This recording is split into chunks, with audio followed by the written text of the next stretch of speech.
فإن لفظۃ الثلاثۃ خاص. اب اختلاف تو آپ کو بیان کر دیا پیچھے کہ یہ جو 3 قروء عدت ہے مطلقہ مدخول بہا عورت، مطلقہ جس سے دخول کر لیا گیا، مطلقہ قبل جو جس سے دخول ہوا ہی نہیں، مدخول بہا ہے ہی نہیں، غیر مدخول بہا عورت ہے، اس کی عدت ہے ہی نہیں. پتہ ہے نا مسئلہ بیان کر سکتے. لیکن جو مدخول بہا عورت ہے، خلوت سیاح ہو چکی ہے، اس عورت کی کیا ہے؟ عدت ہوتی ہے. اور وہ عدت 3 قروء ہے. امام شافعی کیا کہتے ہیں کہ اس سے مراد 3 قروء سے 3 طہر ہیں، اور احناف کیا کہتے ہیں 3 قروء سے مراد 3 حیض. اب ہماری دلیل کیا ہے اور امام شافعی کی علیحدہ علیحدہ موقف آگے نا، دونوں موقفوں پر دلائل ہوں گے. ہماری پہلے انہوں نے جو دلیل دی ہے، ہم کہتے ہیں دیکھیں لفظ ثلاثہ خاص ہے. لفظ ثلاثہ لکھتے بھی جانا ثلاثہ.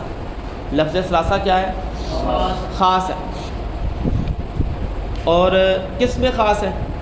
معلوم عدد میں. معلوم عدد میں لفظ ثلاثہ کیا ہے؟ خاص ہے.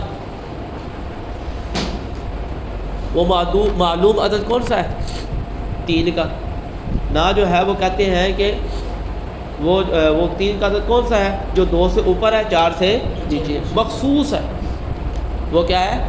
مخصوص عدد ہے جو 2 سے اوپر ہے اور 4 سے نیچے. تو معلوم مخصوص عدد ہے 3 کا عدد. معلوم مخصوص و متعین معنی ہے. وہ جو خاص کو انہوں نے تعریف کی تھی، تو وہ تو یہاں پر ہے پایا جا رہا ہے 3 کا لفظ.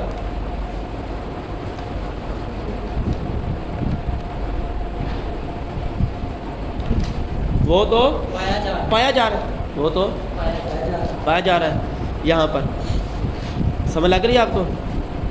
تو جب اس پر عمل کرنا بھی کیا ہوگا؟ واجب. ویجب العمل بھی، اس پر عمل کرنا کیا ہے؟ واجب ہے. اب کہتے ہیں اگر مراد کیا لیں، ہم اعتراض کرتے ہوئے کہتے ہیں امام شافعی پر کہ اگر آپ قروء سے مراد کیا لیتے ہیں؟ طہر مراد لیتے ہیں. 3 طہر گزاریں جمع کا. قرء کی جمع قروء ہے. قرء کی جمع قروء ہے. اگر قروء سے مراد آپ اطہار لیتے ہیں، 3 طہر لیتے ہیں، تو پھر جو کتاب اللہ کا خاص ہے 3 کا عدد، اس پر عمل ہی نہیں ہو رہا. کتاب اللہ کا جو خاص ہے کون سا؟ لفظ ثلاثہ 3 کا عدد، اس پر عمل ہی نہیں ہو رہا. آپ کو بتایا تھا نا خاص العدد بھی ایک قسم ہے خاص کی، تو یہ وہی قسم وہی حال ہے. تو 3 کا عدد کیا ہے؟ خاص ہے. اگر امام شافعی کا موقف لے 3 طہر، تو 3 کے عدد پر عمل ہو ہی نہیں رہا. 3 کے عدد پر عمل کیسے جی؟ کہتے ہیں کہ طلاق کس میں دی جائے گی؟ ناپاکی کے ایام میں یا پاکی کے ایام میں؟ پاکی کے ایام میں. ہمارا بھی موقف ہے، امام ہے شافعی کا بھی یہی موقف ہے کہ پاکی کے ایام میں کیا دی جاتی ہے؟ طلاق دی جاتی ہے. اب پاکی کے ایام میں کیا دے دی گئی؟ طلاق. اب آیا جس پاکی کے ایام میں طلاق دی ہے، وہ جو ہے وہ 3 طہروں کے اندر وہ پہلا طہر شامل ہوگا یا نہیں شامل ہوگا؟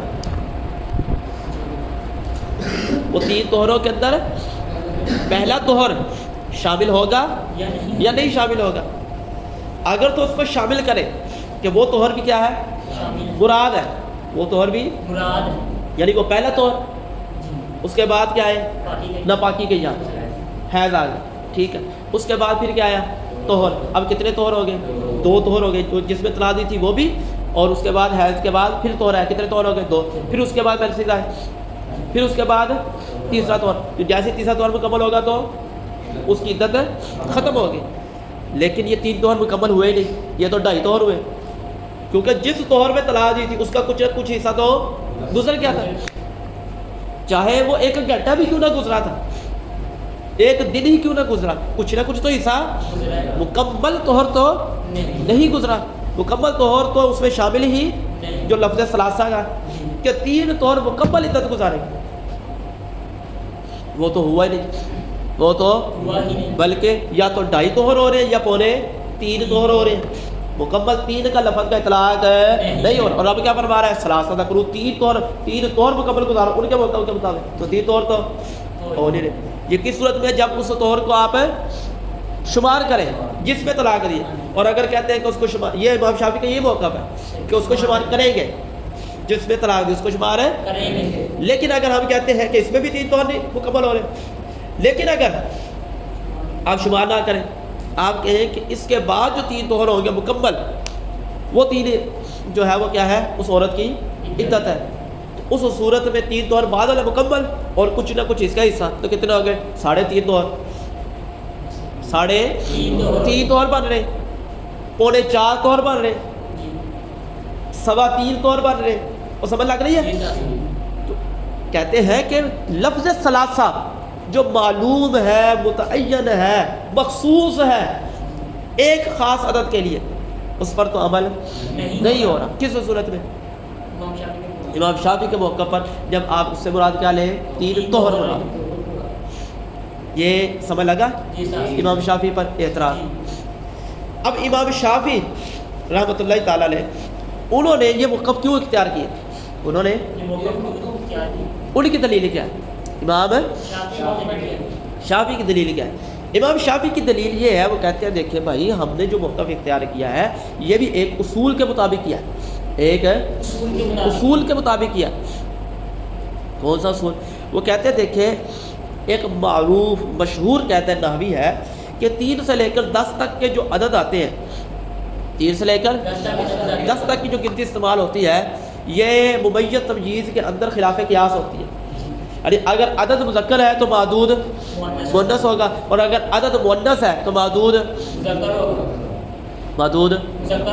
مذکر ہوگا. وہ ایسی ہے نا، ثلاثۃ رجال ثلاث نسوۃ، یعنی ثلاثۃ مؤنث آ گیا تو آگے رجال، اور ثلاث مذکر آ گیا تو آگے نسوۃ مؤنث. ایسے کہتے ہیں نا. اور قرآن میں بھی ایسی جگہ جگہ استعمال ہوا، 7 لیال و 8 ایام. 7 لفظ مذکر ہے اور لیال مؤنث، لیلون کی جمع رات، 7 راتیں، تو لیال مؤنث آ گیا، لیال اور 8 مؤنث ہے تو آگے ایام مذکر آ گیا، یوم کی جمع. تو کہتے ہیں یہ مشہور قاعدہ نحوی ہے، قرآن میں بھی اس کا استعمال ہوا. 3 سے لے کر 10 تک کے جو عدد آتے ہیں وہ خلاف قیاس استعمال ہوتے ہیں. تو یہاں جو لفظ آ رہا ہے کون سا لفظ ہے؟ ثلاثہ تھا، اور وہ کیا ہے؟ مؤنث ہے. وہ کیا ہے؟ مؤنث ہے. تو اس کے بعد اگر آپ لیتے ہیں قروء سے مراد کیا لیں؟ حید لیں. جیسے احناف کا موقف ہے، کہتے ہیں اگر آپ کیا لیتے ہیں؟ حید لیتے ہیں، اور حیض کیا ہے؟ مؤنث ہے.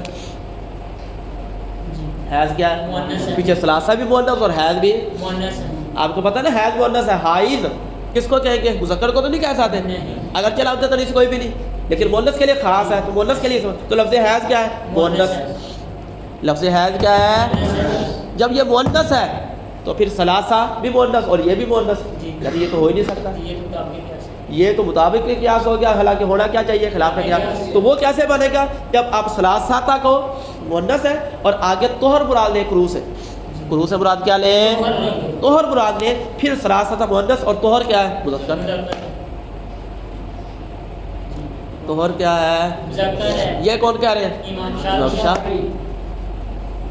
تو اب کہتے ہیں اس وجہ سے ہم نے طہر مراد لیا ہے. یہ نہیں کہ سانو خواب آیا سی کہ خواب آیا کہ بہت طویل بیان کر دیتے کہ ثلاثہ مؤنث ہے تو اور جو ہے نا ہم نے قروء سے مراد طہر لے لیا. یہ مراد نہیں ہے، بلکہ ایک قاعدہ کلیہ کے مطابق ہم نے یہ اصول وضع کیا.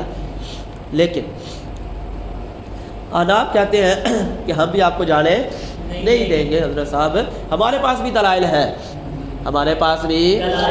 پہلی دلیل تو وہی خاص والی ہوگی، پہلی دلیل تو خاص والی ہوگی. اب جو ہے وہ اس اعتراض کا جواب کیا دیتے ہیں؟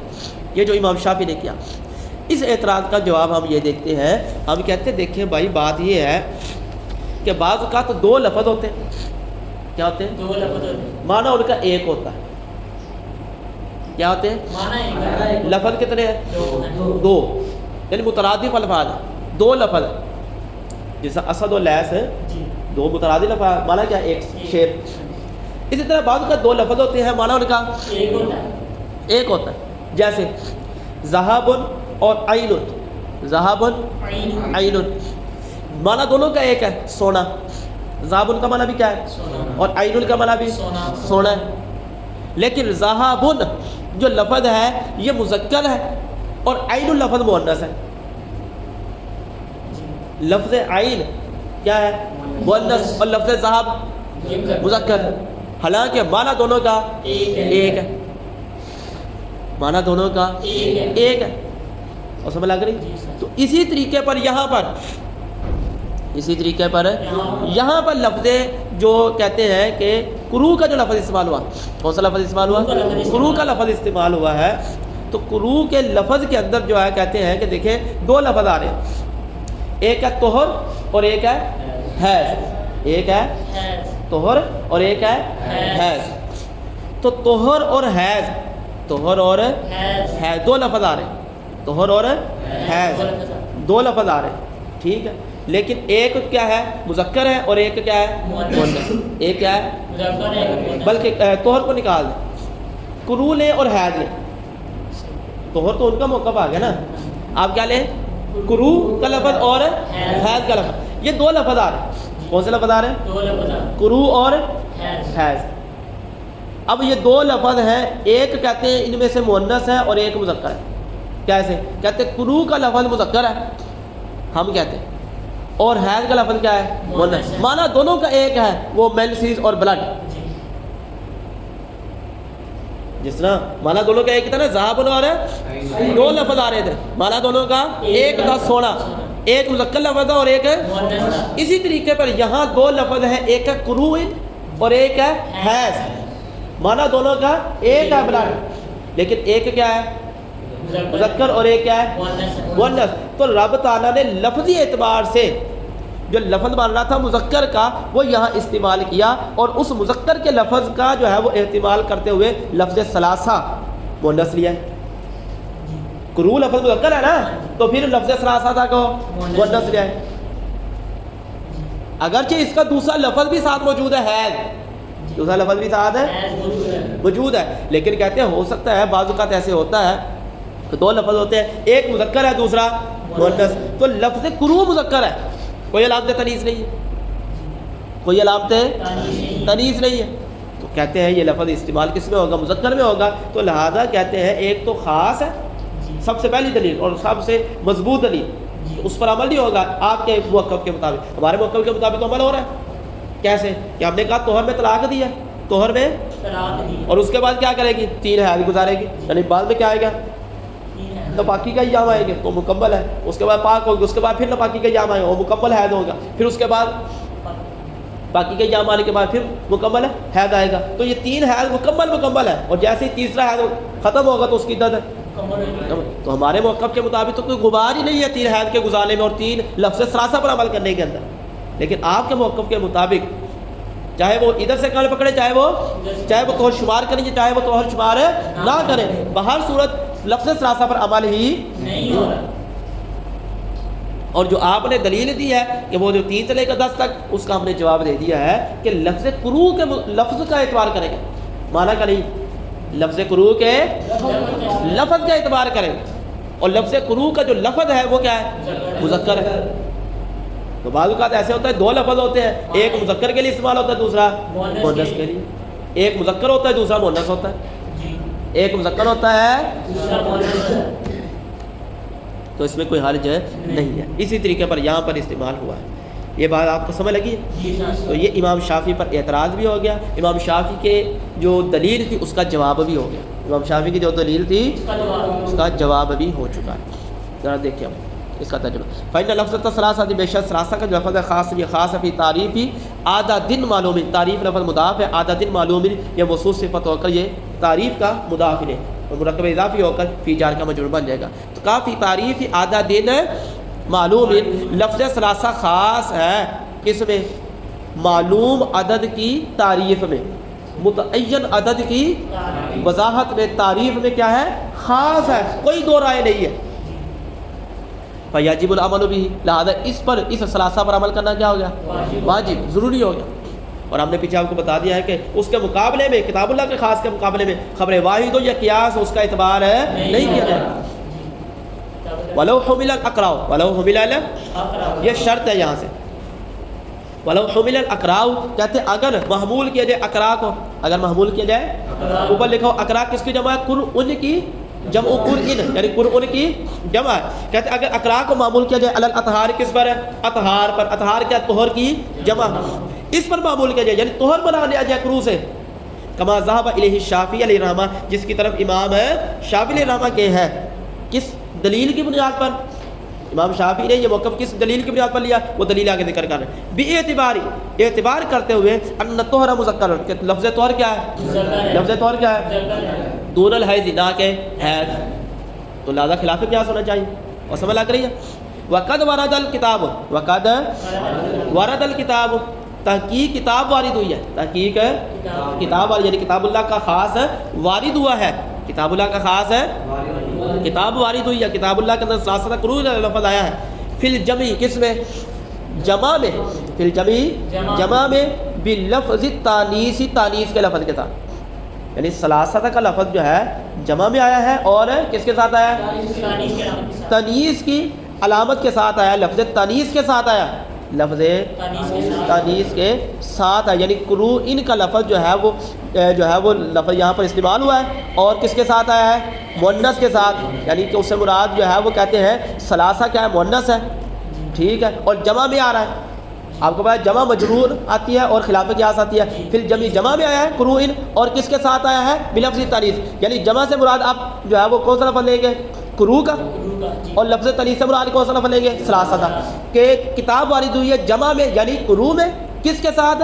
بلفظ تانیث یعنی ثلاثہ کے لفظ کے ساتھ. ثلاثہ کے تو وہ کس بات پر دلالت کرتی ہے؟ دلہ وہ دلالت کرتی ہے علی انہ کہ بے شک وہ جو لفظ قروء ہے وہ جو جمع کا لفظ ہے جمع المذکر وہ کس کی جمع ہے؟ مذکر کی جمع ہے. یعنی طہر ہے. اس سے مراد کیا ہے؟ طہر ہے. اور طہر کیا ہے؟ مذکر. وہ کس کی جمع ہے؟ قروء مذکر کی جمع ہے. یعنی قروء مذکر ہے اور اس کی جمع کیا آئے گی؟ قروء. تو کہتے ہیں وہ مراد یہاں پر اور وہ مذکر کی جمع ہے. اور وہ کیا ہے؟ مذکر کون ہے؟ وہ طہر. وہ کیا ہے؟ طہر ہے. وہ کیا ہے؟ طہر ہے. اور سمجھ لگ رہی ہے؟ یہ یہاں تک کیا ہے؟ امام شافعی کا موقف اور امام شافعی کی دلیل. اب ہم اس سے جواب دے رہے ہیں. یہ لو ہوملا سے بتاتا نا یہ شرط ہے. یہ ساری شرط اور اس کا ہو گیا. اب ہم کہتے ہیں کہ اگر یہ مراد لے لیا جائے جیسا کہ امام شافعی نے لیا اس بنیاد پر کہ وہ لفظ جو ہے وہ جمع کے لفظ کے ساتھ آیا ہے مؤنث کے لفظ کے ساتھ اور اس سے مراد کون سا ہوگا؟ کہ وہ مذکر مراد ہوگا قروء. ٹھیک ہے. کہتے ہیں اگر یہ مراد لے لیا جائے لازمہ ترک العمل بہذا الخاص لازم آئے گا. کون؟ عمل کا ترک کرنا لازم آئے گا بہذا الخاص اس خاص کے ساتھ. یعنی کتاب اللہ کا جو لفظ ثلاثہ ہے اس خاص پر عمل کو ترک کرنا لازم آ جائے گا. ترک کرنا عمل ہی نہیں ہوگا. کیسے؟ لِأَنَّ مَنْ حَمَلَهُ کیونکہ جس نے محمول کیا جس نے علی الطہر کس پر؟ طور پر. جیسے امام شافعی نے محمول کیا طور پر لا یوجب ثلاثۃ اطہار تو پر لا یوجب اس نے ثابت نہیں کیا. لا یوجب اس نے ثابت نہیں کیا. کتنے؟ ثلاثہ اطہار کی تین طہر اس نے ثابت نہیں کیا. بل طہر ہی نہیں بلکہ کتنے طہر اس نے ثابت کر دیے؟ دو طہر ثابت کیے. وہ بعد الثالث اور تیسرے کا بعد حصہ جس کو ہمیں طلاق دیا اس کا بعد حصہ. تو ڈھائی طہر بنے یا پونے تین بنے. مکمل تین نہیں بنے. بعض ثلاثہ کون سا؟ یعنی بعض تیسرے کا بعض حصہ کون سا؟ وہ الذی واقع فی طلاق جس میں طلاق واقع ہوئی ہے وہ شمار کیا. وہ جس میں طلاق دی ہے وہ شمار کر لیا جائے اور بعد کے دو طہر شمار کر لیا جائے تو کتنے بنے؟ ڈھائی طہر بنے ہیں. تو کہتے ہیں لفظ ثلاثہ پر تو عمل کرنا جو ہے وہ عمل ہوا ہی نہیں ہے ثابت ہی نہیں ہوا. اور سمجھ لگ رہی ہے؟ تو یہ کس کا موقف ہے؟ امام شافعی کے موقف طہر ہے. ہمارا موقف حید ہے. ہمارے موقف پر کوئی غبار نہیں ہے. اور پھر ہمارے پاس دلیل احادیث سے بھی ہے. نبی پاک علیہ الصلوۃ والسلام ارشاد فرمایا طلاق الامۃ سنتان. طلاق الامۃ سنتان کہ جو لونڈی ہے اس کی جو طلاق ہے وہ کتنی ہے؟ سنتانی. دو طلاقیں ہیں. اور جو اس کی عدت ہے وہ عدت و حیضتان اور جو اس کی عدت ہے وہ دو حیض ہے. اس کی عدت کیا ہے؟ تو حضور تو اور لونڈی کی عدت دو حیض ہے. کیوں؟ کیونکہ اس کی نسبت ہے نا. تو نصف کے اندر ڈیڑھ تو حیض ہو نہیں سکتی کیونکہ تجزی تو جز تو نہیں بن سکتا. تو اس کو جو ہے وہ دو حیض قرار دیا گیا نصف. اور جس طرح وہ مغرب کی نماز ہے تو 1.5 رکعت تو نہیں نہ پڑھتے سفر کے اندر فرض ہے دو پڑھتے ہیں. تو تجزی نہیں جز نہیں بن سکتا. اسی طریقے پر حیض کے اندر لونڈی کی جو حیض بنیں گے وہ کتنے ہیں؟ 2 حیض بن جائیں گے نصف کے اعتبار سے. تو حضور خود بیان فرما رہے ہیں عدت کسی کے اعتبار سے ہوتی ہے؟ طہر کے اعتبار سے یا حیض کے اعتبار سے؟ حیض کے. فرمایا اس کی عدت کتنی ہے؟ 2 حیض. تو پتہ چلا جب لونڈی کی عدت 2 حیض ہے تو پھر آزاد عورت کی بھی عدت کس سے گزاریں گے؟ حیض سے ہی گزاریں گے، کیونکہ اس میں تو فرق نہیں ہے، صرف جو ہے وہ وقت کا فرق ہے کہ وقت اس کا تھوڑا ہے اور اس کا زیادہ ہے. اعتبار کس کا ہوگا؟ حیض کا ہی. دوسری دلیل قرآن مجید کے اندر ارشاد فرمایا سورہ طلاق کے اندر واللائی یئسن من المحیض، واللائی یئسن من المحیض ہے نا الفاظ سورہ طلاق کے اندر کہ جو مایوس ہو جائے کس سے؟ حیض سے. واللائی یئسن، وہ عورتیں جو بڑی عمر کے اندر پہنچ چکی ہیں مایوس ہوگی کس سے؟ حیض سے مایوس ہو چکی ہیں، حیض آتے نہیں من الحیض، حیض سے مایوس ہو چکی ہیں. تو ان کی عدت کیا ہے؟ تو کہا ان کی عدت ہے 3 مہینے. فعدتهن ثلاثۃ جو ہے وہ یعنی 3 مہینے ان کی عدت ہے. ان کی عدت کتنی ہے؟ 3 مہینے ان کی عدت ہے. تو اب یہاں پر بھی کون سا لفظ آیا؟ حیض کا، کہ جو حیض سے مایوس ہو، جن کو حیض نہیں آتا، طہر تو آ ہی رہا ہے، طہر تو آ ہی رہا ہے، طہر تو باقی تو ایام ہے نا. تو یہاں بھی رب نے کون سا لفظ استعمال کیا؟ حیض والا. تو اور تیسری دلیل، یہ دوسری دلیل ہوگی قرآن مجید سے، پہلے کتاب اللہ خاص سے، اور پھر یہاں پر ایک اور عقلی دلیل بھی، کیونکہ حیض سے اعتبار کرنے کے اندر عقلی دلیل یہ بھی ہے کیونکہ حیض کو ہی دیکھیں گے عدت گزارنے میں جس عورت کو طلاق ہوگی. تو مقصد کیا ہے اس کے جو ہے وہ عدت گزارنے کا؟ کہ اس کے پیٹ میں کوئی چیز ہے، کوئی جو نطفہ وغیرہ تو ٹھہر ہے نہیں رہا، یہی دیکھنا مقصود ہے نا. تو وہ کیسے پتہ چلتا ہے؟ جب عورت کو حیض آتا ہے، بلڈ آتا ہے، تو پتہ چل جاتا ہے کہ وہ بلڈ اندر رک نہیں رہا، کیونکہ رکتا ہے تو پھر جو ہے وہ بچے کی پرورش ہوتی ہے. تو بلڈ ہی مقصود ہوتا ہے اس کا دیکھنا عقلی اعتبار سے کہ عدت حیض سے گزاری جائے گی، کیونکہ مقصود کیا ہے عدت کے اندر؟ بلڈ کا دیکھنا. یہ سارے دلائل اس بات پر جو ہے وہ شاہد ہے کہ موقف کیا ہے؟ احناف کا مضبوط ہے کہ لفظ ثلاثہ کے متعلقہ جو عورتیں ہیں وہ کتنے جو ہے وہ ثلاثہ قروء کتنے حیض گزارے گی؟ 3 حیض. یہ موقف کیا ہے؟ مضبوط موقف ہے قرآن کی روشنی سے بھی اور احادیث کی روشنی سے.